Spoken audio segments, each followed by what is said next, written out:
Abusiafo yamamu nyina akwaba eba the kingdom of Asante. Ene dua yaba be pie dwabe krom hanom. Ene ye dapon kese pa ema Asanteman eni dwabe man. Ye nyina ye ni na na Otuo Siribuo odi efie adunum e wa benyu aso. Enu nti the kingdom of Asante yaba dwabe krom hanom eba ba bisua amamre empaninsem ene amane bebre. Unwe maso na mutie ye. Midinde opani Kwadwo Frempong medamase abu.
Amen.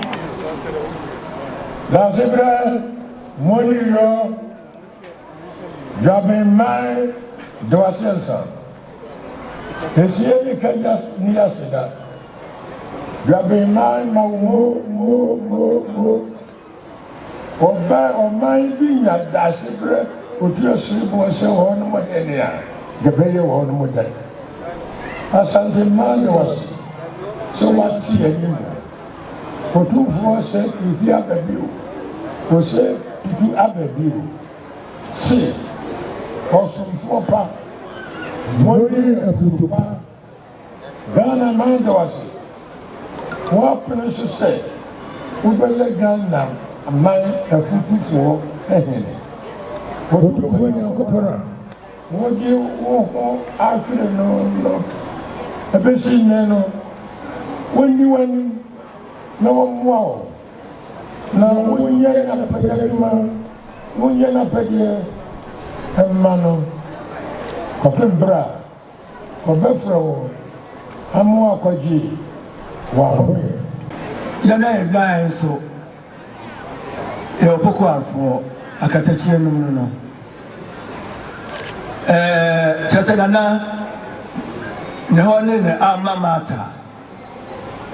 mater kwa chasei alma mater Latin ne chenya say foster mother ene say baby a obi di ne bakoja ma okoji ntete azan na shebrase enti ene daye a yehia hai 2 minutes edema obiano ene ye opoku arede e just say ensama bishop okafa na napo Otuo Siribuo nya ne otu bibisa say enye kwa no nya no nto aso ntete eno ehon na the character na free baby a wokoye eye o mama ata no ya e kire say foster mother ehon na akwaje mami otete akra no ene opoku are intima nana Otuo Siribuo ni subaya ode ba wias ode abu mai na no emu aduosia at least 60% onya free opoku are enti opoku afo yesema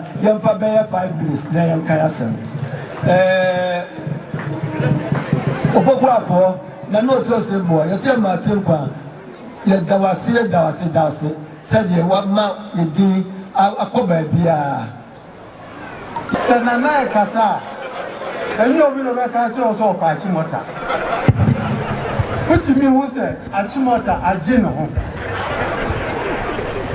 Baby obi fa bia e Achimota na ye kase Achimota fo na eba no aka brofo e di hia ho Iti no se me kan brofo busu Nana, on behalf of your Accra mates, the year group of 63-65, we really are very proud of your accomplishments.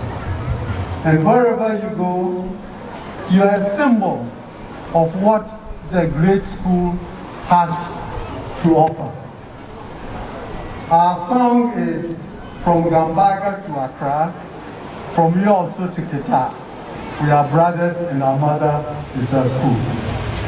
And you will say, Nana, oh yeah, very, very wealthy.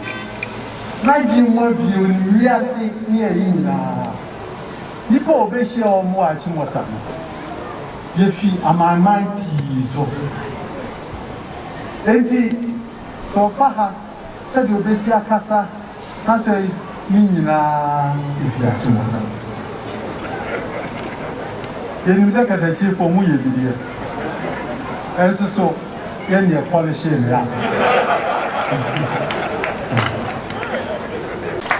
Extremely hardworking.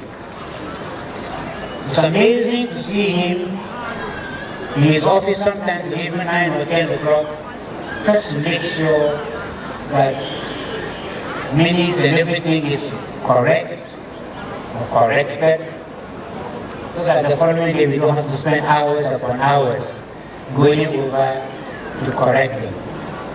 Except that sometimes we use our brilliant professor, lady professor, who is become our unofficial editor. Banana has led us, and indeed, many can testify that of all the councils of states for the past 20 years or so, the current council has been an exceptional one. Not only because of the exceptional talent of individuals who are serving on it, but because of the leadership of Nana as chair that has made it exceptional. So we have come to rejoice with him, to celebrate with him, to adore him, to honor him.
ne akosakwaso na me enkoso enhyira yina no mai fafresu tuawu no mai hye mu ntre bia bia enye yi adwabe enkoso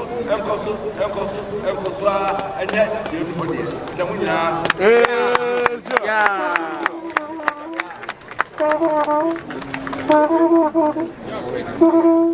Obiase